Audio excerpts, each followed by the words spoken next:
Hi folks, and welcome back to Broadside Gaming with me, Zug. So, this build is entirely down to, I had a few comments saying that people would wish that the Rumbler detonated on impact.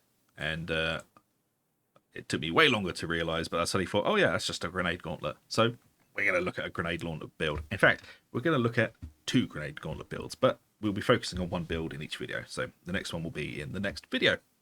Anyway, as you can see, we are on the Ogryn, and we are using the Grenade Gauntlet, a weapon you haven't really seen me use much in these videos, because it broke my heart, basically, the Grenade Gauntlet. It used to be absolutely amazing, and then they went, you know what, this is too fun, let's ruin it, and they did. But since Unlocked and Loaded came back out, they've actually sort of reversed a lot of the stuff that they did to basically take our fun away. So, let's jump in and take a look at what we're using. So this is going to look like a very classic setup for the Ogryn. So this is about a year ago. This was generally considered the meta. Not so much now, but it's still incredibly good. So we are using a bully club, and we're using the Brunt Basher Mark 3B, which is actually my favourite mark of the bully club. It's incredibly good at dealing with hordes. It's got lots of lovely wide sweeps, and also it has a overhead to deal with hard targets, which is found after the block push. Just like that. Block. Block, push, smack. And it's just very, very good at dealing with hordes because of those big wide sweeps. But it is very decent at dealing with single enemies as well. It's kind of a catch-all bully club. And also, I think it looks the best, which is, you know, half the battle. Anyway, for the modifiers, and this is probably going to shock all of you, I mean, really shock you, mobility is not the dump stat on this. Only because defense is there as well. And screw defense. We don't need defense, we're an Ogryn. Anyway, so, damage, mobility, finesse, and penetration, lol, are all at 80. Defense is at 60. Again, they still haven't fixed the UI error. My defense is not at 61, it is actually at 60, because these weapons cannot go above 380. And if you added all this up, it would be 381, which doesn't exist in the game. It's purely a UI error. And as for the perks, we're going for Flak, because it's the most prevalent armor type in the game, and also Carapace to help us deal with crushers, as this weapon is very, very good at bullying crushers. It is what Tent and I both used to complete the Karnak Twins hard mode several times. It's just very, very good at breaking their armor and keeping them stagger locked.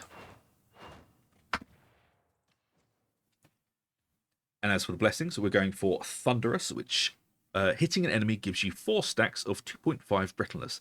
Debuff lasts for 5 seconds and can reach a maximum of 16 stacks. So, this means we have around, oh god, quick maths, I hate it. 40% brittleness on the target, and that basically works out to, brittleness is just rending that is applied to a target through a debuff, which means everyone also gets the rending buff on it, which means they're taking 40% extra damage. So alongside that, we're taking Skull Crusher. Target receives 4 stacks of plus 10% damage if we're already staggered, last 5 seconds, which is another 40% damage, because the Bully Club really does stagger the hell out of everything. So this, after a few hits, you are hitting with 80% extra damage on the target, which just makes this a real threshing machine. And for the ranged weapon, we are using the Grenade Gauntlet, which is something you may not have seen me use very much at all. Now, I will say, my modifiers are wrong. You do not want melee damage at 80. Melee damage is your dump stat. You want ammo at 80. So just switch those two around. You want ammo, you do not want melee.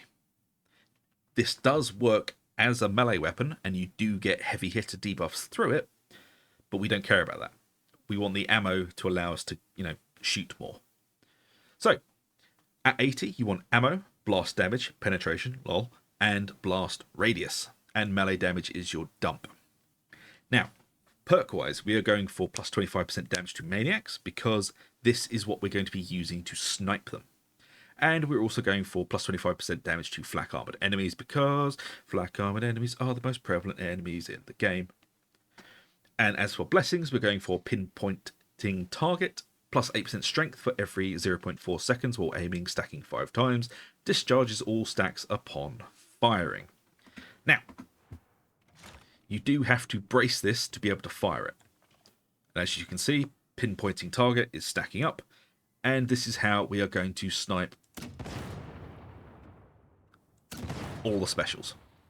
And that is why we're taking plus 25% damage to Maniac, because we need to hit those breakpoints to basically guarantee that we are going to one-shot trappers and everything else. Trappers, bombers, flamers, all that sort of thing. The Grenade Gauntlet basically works like a reloadable Big Friendly Rock. That is the only way you have to think of it. It is a reloadable Big Friendly Rock, and it's very good at what it does. Now, if things are tight enough, you can, as you can see, stagger everything around it. It's actually got quite a generous blast radius, especially if you have it at 80%. Now, let's talk about the other blessing. So the other blessing we're using is Explosive Offensive.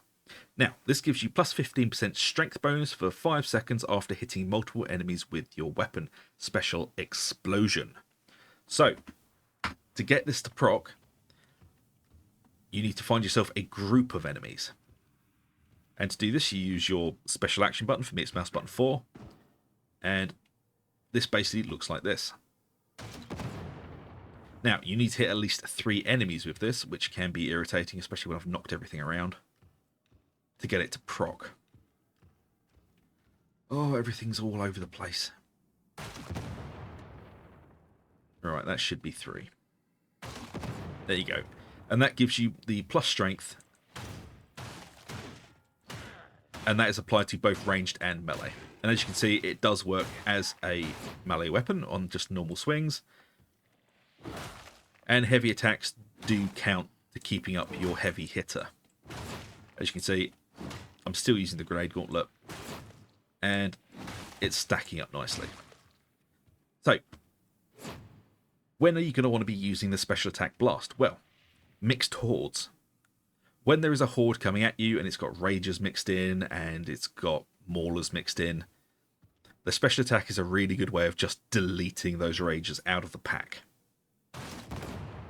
As you can see, it deals with them quite handily. And if they're all grouped up enough, that should kill a few of them. Especially when you've got the strength buff rolling as well. So it's a little bit more finicky than just using, say, the kickback or the rumbler, because it has kind of 2 different ways of using it, but it is a very versatile weapon to use. Especially when you can just go, oh dear, everything's coming at me. You can just start swinging. We no longer get the... So basically, we used to be able to get the blessings off of the melee weapon to work with that, because we were using it as a melee weapon. That was a little bit too powerful, and they got rid of that quite quickly. So that's why everyone loved the Grenade Gauntlet for about a week. But so we don't actually get the blessings off of that, obviously, because it's not the weapon we're using, but it is still pretty damn decent as a melee weapon to use in a pinch. Now, for the Curios, we are using 2 toughness Curios with increased toughness, damage resistant snipers, and damage resistant gunners. And we're using 1 health Curio with plus 21% max health, with max health, max toughness, and damage resistance gunners. Now, if you really want to, you can drop the damage resistant snipers off of all of these and just put plus 5 max health on there. But if I'm playing like Damnation and Auric and that sort of level, I do tend to run damage resistant snipers because they can be an absolute pain in the arse. Especially when there's a sniper gauntlet. 1 sniper isn't really a problem. 4 is. So, that is why we're running like that. You can also, if you really want to, you can drop the max health hero for another toughness, but I've kind of gotten into the swing of using 2 and 1. as it just gives you a nice rounded, defense. So let's jump into the talents. Now, I did say there are 2 ways of building this, and this is the first way. So we're going to be starting off with Furious. For each enemy you hit during the same heavy melee attack, you gain 2.5% damage against your on your next melee attack. The best defense, replenish 20% toughness after hitting multiple enemies with a single heavy melee attack.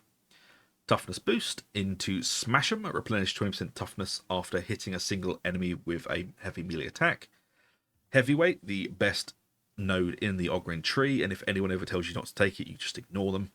Plus 30% damage against bulwarks, crushers, plague ogres, and reapers, and also receive plus 30% damage reduction against the same.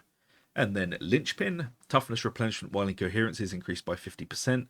I know this is difficult, especially when you have people who are decided they have main character syndrome and they just run off. But in an ideal world, that shouldn't happen, but it does. And then into a toughness boost, and then into Frag Bomb. Throw an Ogryn size, the only proper kind, frag grenade with a 16-meter blast radius, dealing increased damage at the center. So most of you know exactly what this does, but if you are new to this, I will explain. This is your get out of jail free card. This will clear a wave and basically reset the fight. So there you go. Goddamn Stephanie. It does so much damage, it usually will just clear out everything. So just chuck it where you need it. And watch the carnage. You do only get one of these though. So use it wisely, but don't hoard it. Just use it when you think you need to. There's nothing worse than having one for the entire run and not using it.